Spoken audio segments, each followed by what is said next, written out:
Ambassador Volker, who I consider to be very talented and a man of integrity, and I believe you think he's a man of integrity, correct? I do.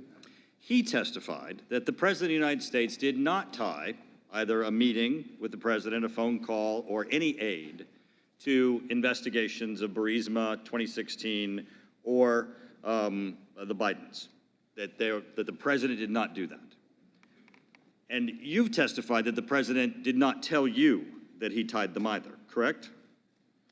I did testify to that, although when Ambassador Volker and I were working on the statement and negotiating with the Ukrainians, it was clear to Ambassador Volker that a meeting would not happen without the Burisma in 2016. That was very clear to Ambassador Volker. And how do you know that? What did he say to you? Because he says that was not clear to him. In fact, he says that's not the case. He was working on that. He knows that that's what the President wanted, but he didn't have it as this was a requirement. This is the quid pro quo issue. Now, I thought I was in an alternate universe the other day. Why do I say that? I'm stuck at the clinic. And while I'm stuck at the clinic, this is on. I'm watching Fox, CNN, MSNBC. I'm watching all three. I end up on Fox because the hysteria that is taking place on CNN and MSNBC is insufferable. It's too much for me to absorb. And I consider all of this a circus. A party that went with the notion of a conspiracy theory for 3 years now turns around with this. They were always looking for a reason to impeach. This, some leaker, some CIA guy, gives them a pretext. All of this is based on whether there was a quid pro quo in regards to the Ukraine, meaning I'm going to tie either a meeting or I'm going to tie aid given to the Ukraine with a quid pro quo in investigating the Bidens.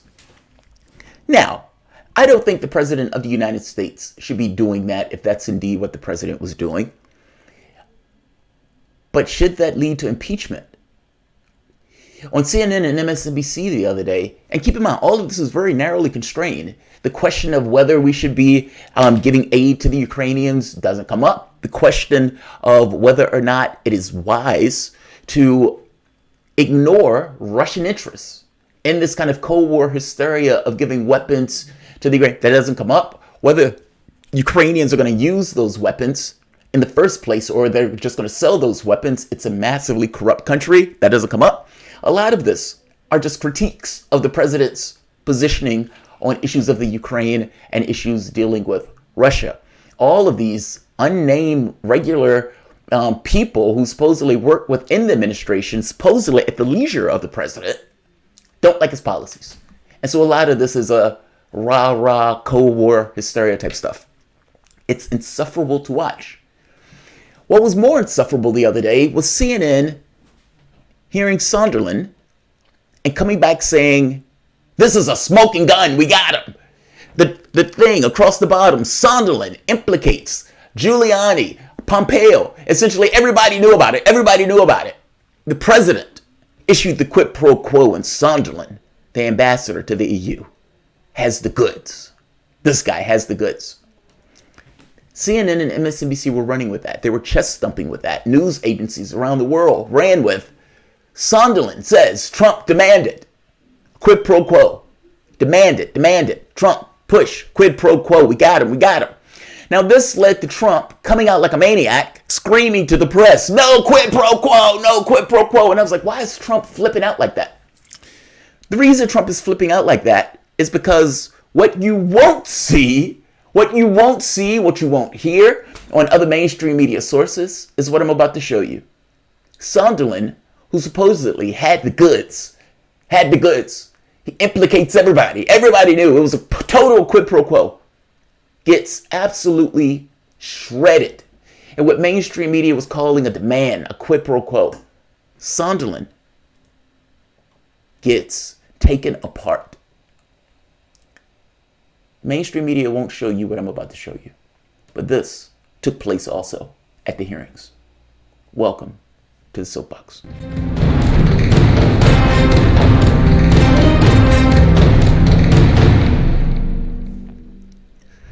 My name is Jamarl Thomas. This is the Progressive Soapbox. Guys, if you dig this content, please like, share, subscribe. You can always support PayPal, Patreon, these videos are instantly demonetized. So when I say this content is brought to you by you, I mean that in literal terms. You have manual reviewers that work at YouTube. And I would imagine they have their own political distinctions. And with those political distinctions, they do a manual review of a video. The review process is sketchy in general, and I would imagine it would just depend upon the person who's looking at it, meaning it's always subjective. If you do a video on Warren, and that person is a Warren supporter, they may just manually review a video as, yeah, you can't get any money off of this video. Now, there's nothing bad about the video. There's nothing wrong about the video. Nobody is being hated, attacked, or anything like that. And yet, they will demonetize those videos. It's random, and it's up to the person who's reviewing the video. That shouldn't be that way.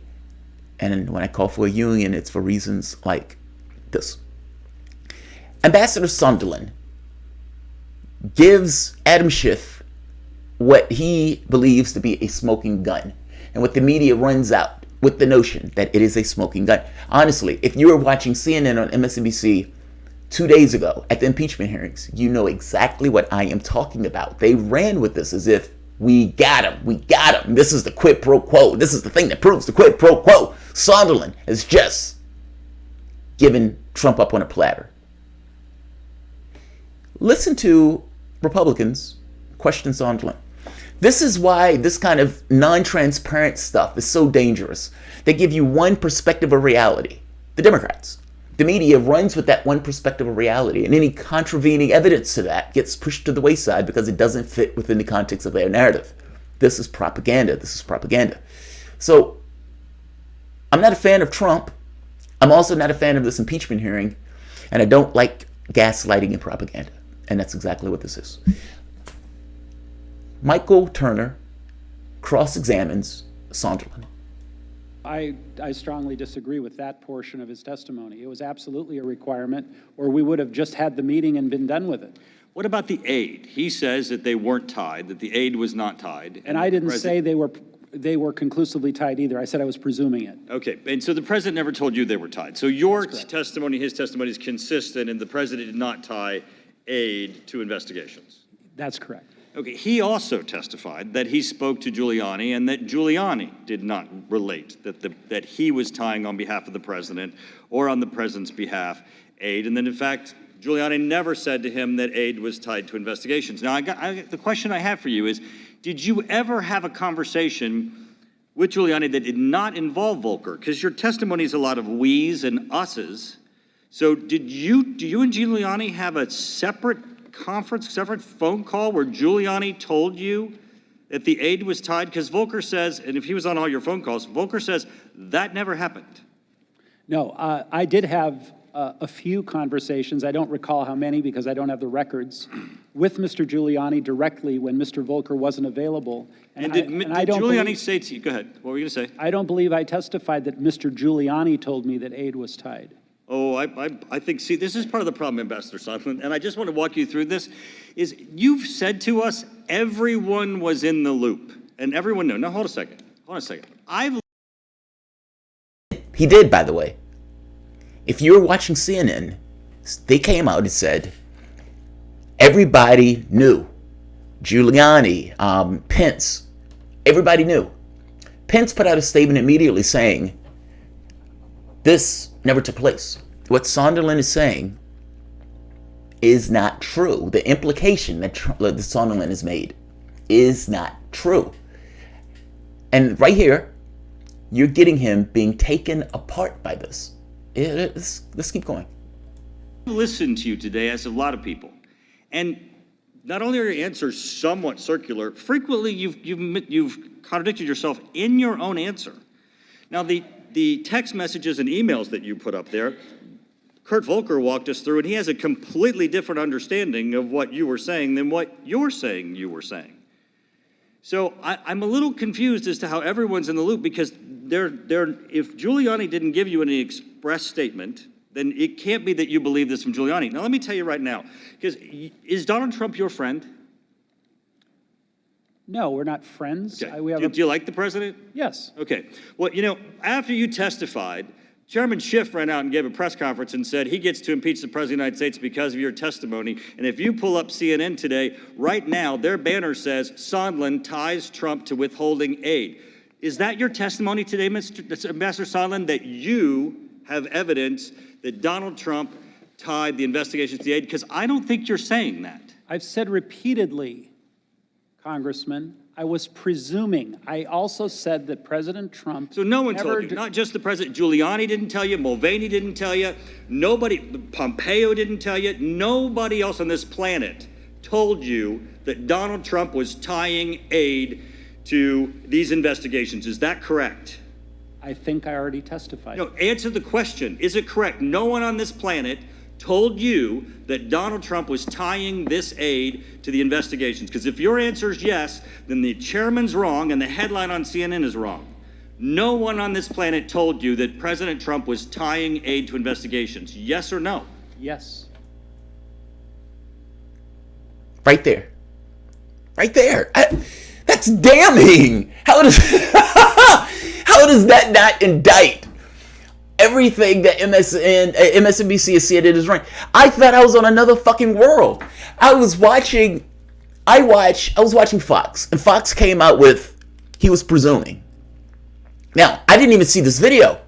I just saw the part where it was like, well, this guy's testimony is dodgy then. I mean, these guys, and then I would flip to CNN, and CNN will be running that banner, like he said, everybody's involved, Sondland is, we got him. And right here, Sondland just came up and says, yes, those banners are wrong. Nobody on this planet told me anything. I was presuming. I presumed. Here's the thing. It's not that I believe Donald Trump didn't try to get information on Biden or an investigation into Biden at the time where he was trying to hurt Biden's campaign. I actually do believe that. That doesn't wow me, especially since the Democrats, regardless of what media is saying here, they're trying to cover this up. But the DNC, or the Democratic Party, was trying to get information to hurt Trump in that last campaign. That information was released. Those people were, I don't want to say convicted in court because it got overturned, but they were convicted for interfering into our politics.